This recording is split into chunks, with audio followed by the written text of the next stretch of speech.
America में कुख्यात यौन अपराधी जेफरी एप्स्टीन से जुड़े मामलों में एक बार फिर बड़ा खुलासा सामने आया है, जिसने अमेरिकी राजनीति में हलचल मचा दी है। हाल ही में अमेरिकी न्याय विभाग द्वारा जारी किए गए नए दस्तावेजों में एक महिला के गंभीर आरोपों का जिक्र किया गया है, जिसमें उसने दावा किया है कि उसकी मुलाकात एप्स्टीन ने पूर्व अमेरिकी राष्ट्रपति डोनाल्ड ट्रंप से कराई थी और उस दौरान उसका यौन शोषण किया गया। महिला के अनुसार ये घटना उस समय की है जब वो नाबालिग थी और उसकी उम्र लगभग 13 से 15 साल के बीच थी। दस्तावेजों में बताया गया है कि ये जानकारी पहले सार्वजनिक नहीं की गई थी, क्योंकि अधिकारियों ने गलती से इन फाइलों को डुप्लीकेट मान लिया था और इसलिए शुरुआती रिलीज के दौरान इन्हें रोक दिया गया था। अब जब इन दस्तावेजों की दोबारा समीक्षा की गई तो पता चला कि ये जानकारी अलग और महत्वपूर्ण थी, जिसके बाद इन्हें सार्वजनिक किया गया। रिपोर्ट्स के मुताबिक इस महिला का 2019 में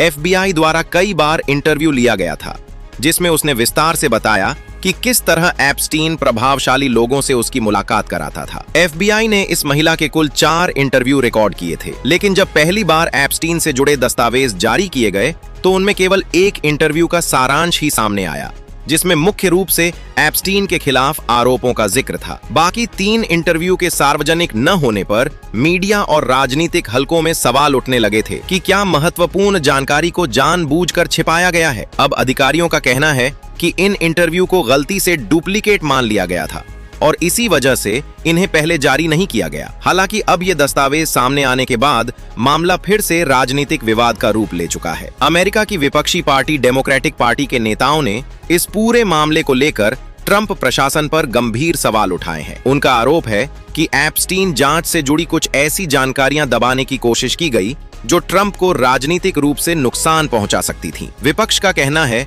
कि अगर ये दस्तावेज पहले ही सार्वजनिक कर दिए जाते तो मामले की दिशा अलग हो सकती थी। इस विवाद के बढ़ने के बाद अमेरिकी प्रतिनिधि सभा की एक कमेटी ने तत्कालीन अटॉर्नी जनरल पैम बॉन्डी को नोटिस जारी करने के पक्ष में वोट किया है और उनसे इस मामले में अदालत देने को कहा गया है। मीडिया रिपोर्ट्स के अनुसार अब इन दस्तावेजों के सामने आने से एप्स्टीन से जुड़े नेटवर्क और प्रभावशाली लोगों के साथ उसके संबंधों को लेकर नई बहस छिड़ गई है। गौरतलब है कि जेफरी एप्स्टीन पर पहले भी नाबालिग लड़कियों के यौन शोषण और उन्हें प्रभावशाली लोगों तक पहुंचाने जैसे गंभीर आरोप लग चुके हैं और उसकी गिरफ्तारी के बाद से ही ये मामला दुनिया भर में चर्चा का विषय बना हुआ है। अब नए दस्तावेजों के सामने आने से एक बार फिर ये सवाल उठने लगे हैं कि क्या इस मामले में शामिल सभी प्रभावशाली लोगों की भूमिका की पूरी तरह जांच हुई है या नहीं, और क्या आने वाले समय में इस मामले से जुड़े और भी बड़े खुलासे सामने आ सकते हैं। नए जारी दस्तावेजों में उस महिला के इंटरव्यू के और भी चौंकाने वाले विवरण सामने आए हैं। महिला ने जांचकर्ताओं को बताया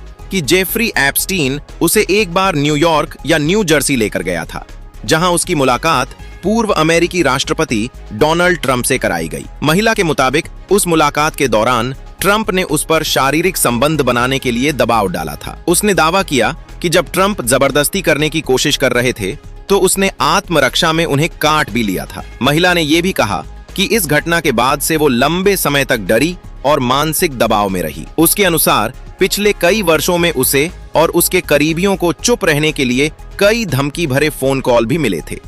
महिला का मानना है कि ये कॉल संभवतः एप्स्टीन के प्रभावशाली नेटवर्क से जुड़े लोगों की ओर से किए गए होंगे, क्योंकि उस समय एप्स्टीन के संपर्क दुनिया के कई शक्तिशाली और अमीर लोगों से बताए जाते थे। दस्तावेजों में यह भी उल्लेख है कि एप्स्टीन से जुड़े रिकॉर्ड्स में ट्रंप का नाम 38,000 से अधिक बार दर्ज बताया गया है, जिससे यह संकेत मिलता है कि दोनों के बीच लंबे समय तक संपर्क रहा था। इन रिकॉर्ड्स में 1990 के दशक के दौरान एप्स्टीन के निजी विमान से ट्रंप की 7 से 8 यात्राओं का भी जिक्र किया गया है। इसके अलावा ट्रंप के फ्लोरिडा स्थित प्रसिद्ध क्लब मारे लागो की गेस्ट लिस्ट में भी एप्स्टीन का नाम शामिल बताया गया है। जांच एजेंसियों का कहना है कि इस मामले में सामने आया नेटवर्क केवल वहीं अमेरिकी न्याय विभाग के कुछ अधिकारियों ने पहले ये भी कहा था कि जारी किए गए कुछ दस्तावेजों में ट्रंप के खिलाफ झूठे और सनसनीखेज दावे शामिल हो सकते हैं।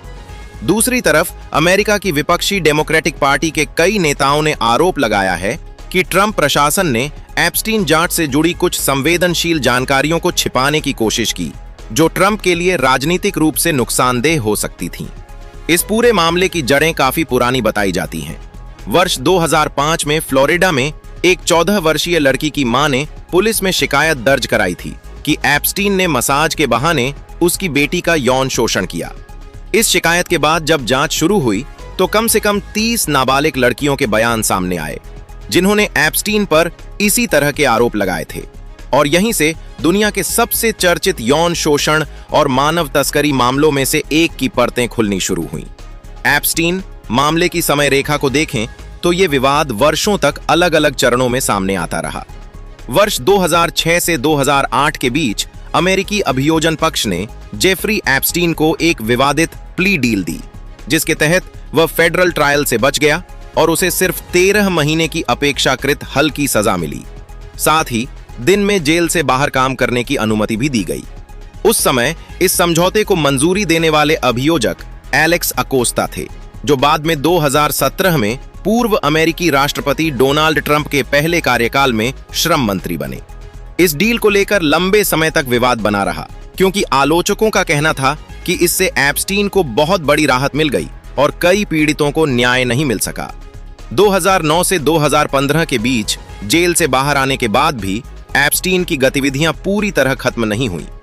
जांच एजेंसियों के पास उसके निजी विमान लॉलिटा एक्सप्रेस और उसके निजी द्वीप से जुड़े कई संदिग्ध नेटवर्क की जानकारी लगातार सामने आती रही, लेकिन उस समय कोई बड़ी निर्णायक कार्रवाई नहीं हुई।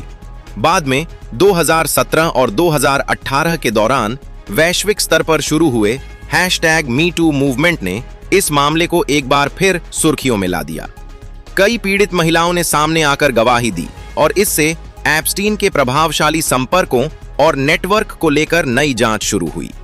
इसके बाद 2019 में न्यूयॉर्क में एप्स्टीन को सेक्स ट्रैफिकिंग के गंभीर आरोपों में फेडरल एजेंसियों ने गिरफ्तार कर लिया। हालांकि गिरफ्तारी के लगभग 1 महीने बाद ही उसकी मौत न्यूयॉर्क की मेट्रोपॉलिटन करेक्शनल सेंटर में संदिग्ध परिस्थितियों में हो गई, जिसे आधिकारिक तौर पर आत्महत्या बताया गया। लेकिन इस घटना ने कई सवाल भी खड़े किए। इसके बाद 2020 से 2026 के बीच कोर्ट के आदेश और पारदर्शिता कानूनों के तहत एप्स्टीन से जुड़े लाखों पन्नों के दस्तावेज धीरे धीरे सार्वजनिक किए जाने लगे। रिपोर्ट्स के अनुसार एप्स्टीन फाइल्स ट्रांसपेरेंसी एक्ट के तहत करीब 30 लाख पेज से ज्यादा दस्तावेज जारी किए गए हैं, जिनमें कई देशों के प्रभावशाली लोगों, कारोबारियों और राजनेताओं से जुड़े संभावित संपर्कों का जिक्र बताया जाता है। इन्हीं दस्तावेजों से जुड़ा एक और विवाद तब सामने आया जब भारतीय उद्योगपति अनिल अंबानी का नाम भी कुछ रिपोर्ट्स में चर्चा में आया। मीडिया रिपोर्ट्स के मुताबिक 2017 से 2019 के बीच एप्स्टीन और अंबानी से जुड़ी कथित बातचीत के दस्तावेजों में व्यापार, वैश्विक मामलों और महिलाओं को लेकर चर्चा का जिक्र बताया गया है। एक रिपोर्ट में दावा किया गया कि चैट में सुनहरे बालों वाली स्वीडिश महिला का जिक्र किया गया था और कथित तौर पर अरेंज करने जैसी बात कही गई थी। हालांकि इन दावों को लेकर अलग अलग मीडिया रिपोर्ट्स में विभिन्न व्याख्याएं सामने आई हैं और आधिकारिक पुष्टि या कानूनी निष्कर्ष अभी भी जांच और समीक्षा के दायरे में है। एप्स्टीन फाइल्स के सामने आने के बाद दुनिया भर में ये बहस तेज हो गई है कि क्या इस पूरे नेटवर्क में शामिल सभी प्रभावशाली लोगों की पूरी तरह जांच हो पाएगी और क्या पीड़ितों को अंततः न्याय मिल सकेगा। यदि आपको ये खबर महत्वपूर्ण और जानकारीपूर्ण लगी हो तो वीडियो को लाइक करें, चैनल को सब्सक्राइब करें और अपनी राय कमेंट में जरूर लिखें ताकि ऐसी बड़ी और अहम खबरें आप तक सबसे पहले पहुंचती रहें।